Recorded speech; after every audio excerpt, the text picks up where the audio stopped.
What's going on YouTube? Washington. This is Marty 4 here once again. Hey, what's going on YouTube? This is your boy Jamarty 4 here once again for another week reviewing Love and Hip Hop Miami. I want to thank everybody for showing the first video so much love. It was almost overwhelming. It was so crazy. So I want to thank y'all so much for watching that video. And somebody else had commented that it didn't feel quite right, that I didn't have my intro and my outro at the time. And I don't know what happened to the video on I don't know what happened to the thing on my editing, but I have it now. You saw it. It's there. Boom. So let's go ahead and hop right into episode 2. Baby, I was so skeptical about this show, but I thought it was gonna maybe like be a hit at the beginning, and it was gonna kind of sort of die down. But it's starting to fall into the regular Love and Hip Hop fashion in a good way. Okay, in a good way. So let's go ahead and talk about it. So the first thing we get is when Pleasure P and Shay meet up again to talk about the foolishness that she exuded at that concert. Now, again, as we mentioned last week, she is on this side of how she feels like he's supposed to have had her back, let her be ratchet, and do all this other stuff at his event when, first of all, she's not even supposed to be there. From what I took, he didn't even know she was supposed to be there. He didn't expect her to be there because of her feelings about the group and, you know, what happened. But my thing is, if he wants to do this, because like I said, Shay, you're new. You weren't with him then, okay? You were only with him recently, and mind you, the group was over 10 years ago. So if he wants to reconcile with people who he had a close relationship with that just so happened to fall out publicly, you know, let him do that, okay? If they haven't said anything negative about him recently, okay? If you're still harping about stuff and shade that was thrown over a decade ago, you know, live and let God, you know what I'm saying? But she started to throw a little foul shot when she said, oh, you never had my back, this, that, and the fourth. He said, I was the one that had your back through the whole Scrappy situation. But then she gonna turn her head and say, well, Scrappy would have never let nobody disrespect me the way that you let them disrespect me. You called that man pregnant. You said they called that man pregnant. Now, I did call him round, but you know, I'm just a commentator. We just talking about the stuff. Y'all live in the stuff, so don't blame me. I'm just saying. But, you know, be that as it may, Shay, you tried it. You tried it, and Pleasure P denied it. And, you know, they just like, you know what? We're going to squash this. We're not going to talk about it no more. You played your role. I played my role. We're going to decide to be mature and move forward. So I'm like, we see how that go later on in the episode. Or more so next week. So we're introduced to this new character named Prince. And I'm like, okay, here's the token pretty boy who claims he gets all these women. And I'm like, okay, we've seen you a million times before. What you got? Okay, he's this promoter for Miami. Of course, they have to list off all their accolades: Diddy, Fabulous, The Game. Even though you work with all these people and nobody knows you outside of the 305 area code, I'm just saying, whatever. You make your money, cool.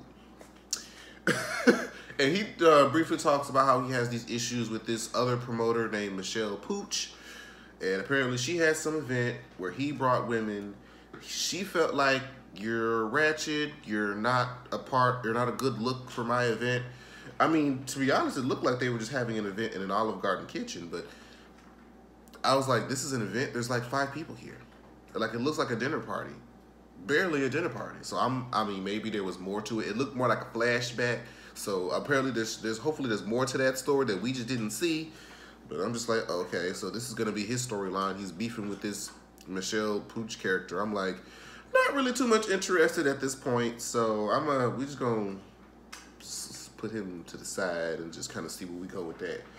Next, Veronica Vega is reintroduced to us. She's doing this photo shoot. She's had this song. I really felt like I've heard of her before. When she was playing some of her songs, I felt like I remember that from 2005 or something like that. I was like, okay, cool. But Amara comes in with her friend. Now, I'm not the only one. Now, I try to make sure to not watch my other fellow YouTubers' reviews and recaps of this show before I record mine, just to see if it was just me. Now, for those of y'all who didn't see it, go back and watch that scene again when Amara and her friend, what's her name? Steph LaCour. When she first walked in, I thought that was Rihanna. I swore by the way she looked and smiled, a quick glance, I thought that was my good sis. I thought that was my good sis Rihanna for a second. Upon closer inspection, I saw that it wasn't, because I was like, I know for 100% of the fact that Rihanna would not step anywhere near a Mon Ami production. I was like, there's no way. There's no way, and it wasn't. But for a hot second there, I was a little like, oh really? But you know, be that as it may, Amara talks to Veronica and Steph about the whole situation that she had. We in Hollywood. She gets emotional. She starts crying, and of course, as the good friends that they are, they reassure her that, like, sis, you are sickening, you are everything, and shouldn't nobody be trying to tell you who you should be and how you should look and this, that, and the fourth. So now they want to confront young Hollywood about the shenanigans that went on with their friend. Now, we saw in the first episode when they gave like a swift little overview of the season, we saw that Veronica and Amara get into a little fisticuffs. And, well, we have a closer clue as to why, but that's later on in the episode. So, we meet Joy. Joy is Trina's first cousin. Trina's having a whole family reunion on this show. She said, I'm going to be the one that's going to be pulling in most of the numbers. People really know me on the show, so I'm going to bring in everybody in my family tree onto this mofo. But okay, I'm here for it so far. So, Joy is Trina's first cousin, who is also Trick Daddy's, well, current wife, even though she left him 4 years ago. Now, quick side note, very quick tangent. This seems like there's a whole lot of 4 years ago relationships, because it's 4 years ago with him, and then we're gonna meet somebody later who hadn't talked to somebody in 4 years. I'm like, is this a pattern? But you know, whatever. Okay, we're back on track. So they've been departed for 4 years, but she doesn't know, like, is there still hope? Trina's like, I mean, y'all haven't talked in 4 years. If you hadn't did anything now, ain't nothing really gonna be done. And I mean, more often than not, that's true. But at this point, we hadn't gotten any real background on why they left or what it was that really happened. So, I mean, right now she's like, you know what? Don't even worry about that. Let's just go in the club and turn up, blah, blah, blah. I'm like, okay, cool. So the next scene, so far I am loving every scene with Amara in it, okay? Especially Amara and her mom. She is... She goes home, she's with her mom, and her mom's like watching old videos of her performing, and she's just like bright-eyed, like loving and seeing, so proud of her daughter.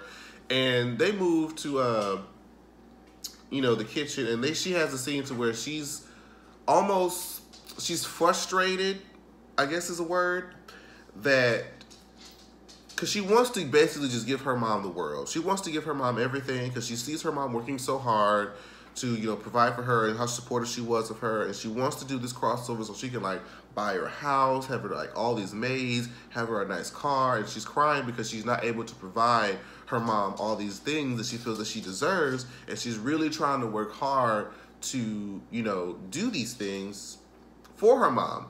Mind you, after last week's episode premiered, I saw on the blogs that Amara La Negra was offered a multi-album record deal.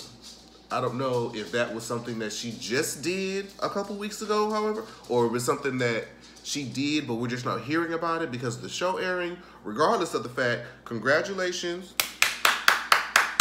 on you on the first step on the success that you so greatly deserve, baby. I'm cheering for you.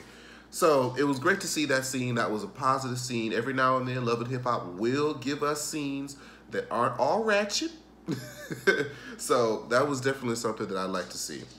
So now we see Gunplay again, child. Meeting up with Miami Tip and her friend Strawberry. I tell y'all, these friends that y'all be tagging along in these scenes, they names be something special. So he says he wants to go strictly business. Now, how many times have we heard that these men want to meet up with these women that they previously slept with multiple times and then want to just have a meeting that's strictly business? How often does that really work out? I'm just saying. But she comes in and they talking about how she wants to maybe her to feature on a song, whoop-de-whoop-de-whoop. But she's like, I don't know why he's sitting here playing with me. Like, he just want to have his business. Like, we used to be cool, but back in the day, we used to be like that. Come over and, chill type at my place after the club type cool. So, we used to do the little bang, bang, shebang back in the day. And I don't know why he playing like he don't want this. Like, she went up there and, like, perused. Like, she did the quick swoop of his...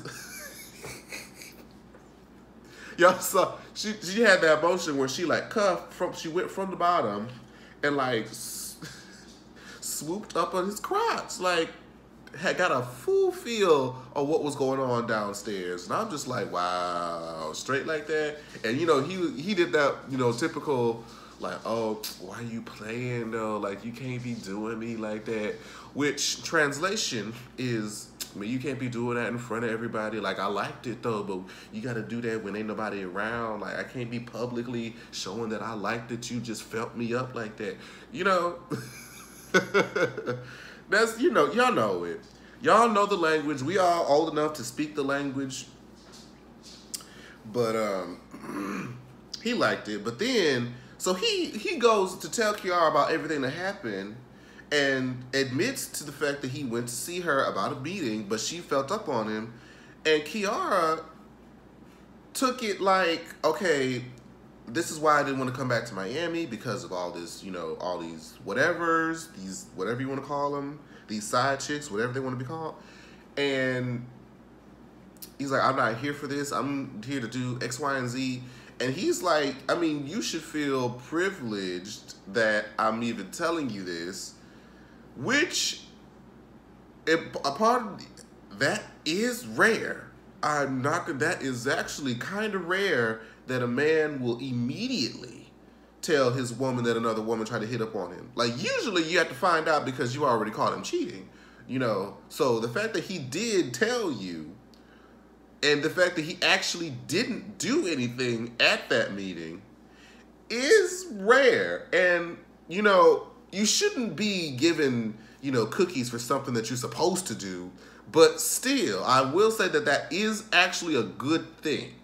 Okay? However, Kiara feels like, well, you shouldn't even be in the situations in the first place.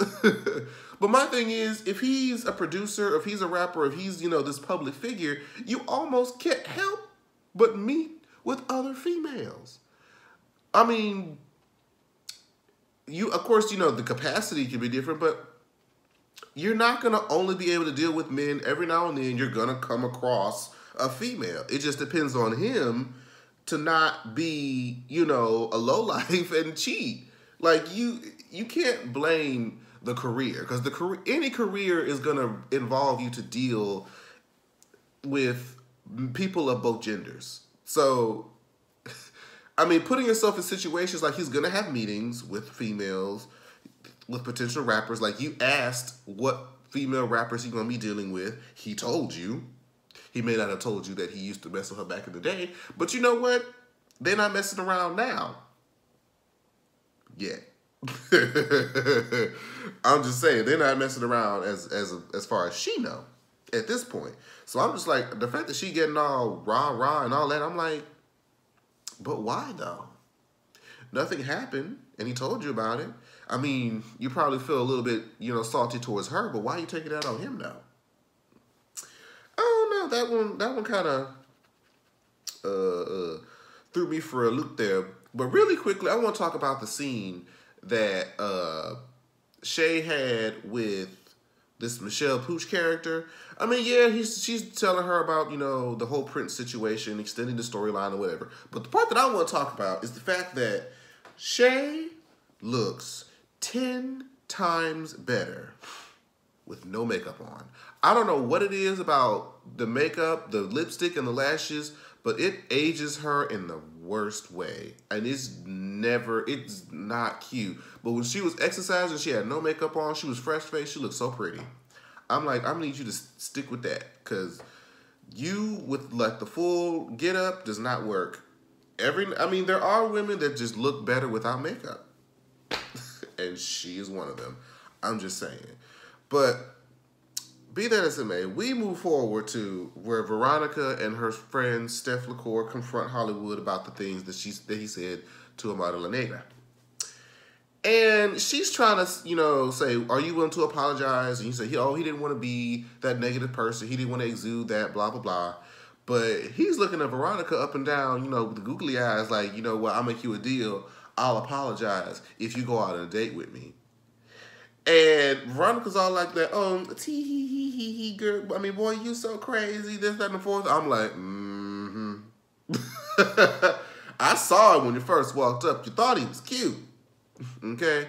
You sit up here trying to do it on the premise of you want to be here for your friend, but yet he giving you, the up, down, giving his little charm, and you up in here, oh my God, boy, stop, tee-hee, like, no. See, this is why Amara about to lay them hands on you later on in this season. So he's laying up, the other girl's like, oh, do I need to leave? Let me go to the powder room or something. So she leaves, and they like all up on each other's like, so to this dinner and this date, and she's like, I don't think you can afford me and my requirements or whatever she said. And he's like, bet, but, let me try. And she's like holding up the glass and making a toast to the... I'm like, what is happening? How do we go from, I'm going to confront you for charging up on my friend, getting on my friend, making her cry, this, that, and the fourth, to now you want to date the man? What? I'm just saying, this episode, there was a lot of turnarounds. Like, you thought a situation was going to go one way and then it just went completely left. Well, we're going to talk about that later on. So, Shay's talking about how she wants to cook up this dinner. Like, after she met up with her friend Michelle Pooch, she told him about she reminded her why she's here in Miami for her man. Like, she's cutting her vegetables. She's seasoning stuff. We don't know how much of that she actually cooked. But she's making it look real nice. She done got on her lingerie and stuff. She's putting stuff in the oven, setting stuff out on the table, making it look all nice. So I'm about to cook for my man. And she was like, I'm leaving old Shay in the dirty South, but I'm here in Miami now. Even though Miami is still considered the dirty South, but we ain't gonna tell nobody. But we see all of that, and Pleasure P is walking up with another woman. I'm like, ooh. Well, Jesus loves me. I was like, well, damn. That was quick. So he meets up with his ex named Gabby. Now, Gabby's pretty. She nice. She got a nice little frame. Nice little petite, very pretty face. Very nice girl. So apparently, again, 4 years ago, she left him brokenhearted, blah, blah, blah. But now she wants to get back in his life, start over again fresh or whatever. And I guess because she was there during the whole Pretty Ricky breakup, and Pleasure P considered her like a vacation, like a getaway, this, that, and the fourth. And I'm just like, So she's just going to conveniently come back into your life when you're supposed to be starting something with somebody else. And you think it's a good idea to meet up with her? And he's like, just to see where her head is at. I just want to know. I just want to see what she's about.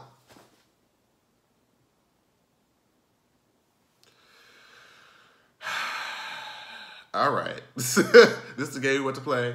Cool. I'm here to watch it. I'm here to watch it play out, even though we already know how these situations tend to go. But okay. So she wants to get back together. So I'm like, all right, well, we're going to see how that goes. Bucky and her hair don't do too fondly with other women trying to get up on her man, as we've seen previously. Now,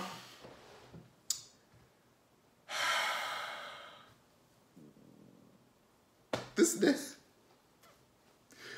next scene was so bizarre. and so crazy for many different reasons. Okay, Kiara feeling the way she felt after finding out that this Miami tip girl been running up on her man and gave her the whole swoop. Oh, you know what? He didn't tell her about that. I don't think he told her about. I mean, she said that she came on to, but she didn't tell him about the swoop. But Kiara shows up with this person named Chinese Nikki.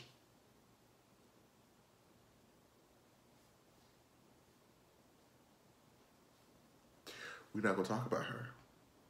We are not. No. Don't you type nothing in them. We are not going to talk about how Chinese Nikki looks. Okay? We're not going to talk about her. We're not going to talk about how she looks like a naked mole rat. All right? We're not going to do it.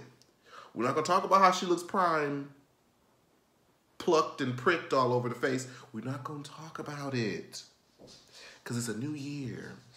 And we doing better. But anyways, so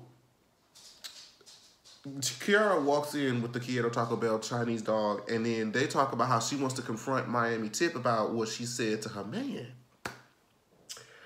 And she confronts her and says, yeah, like, that's what he told you? Like, he told you that I was coming up on him? Wow, that's crazy. And I'm seeing, like, she's about to sit up here and lie? I mean, we could review the footage, though, girl. Like, we saw you literally get over the table and bent over. Like, what did you saying?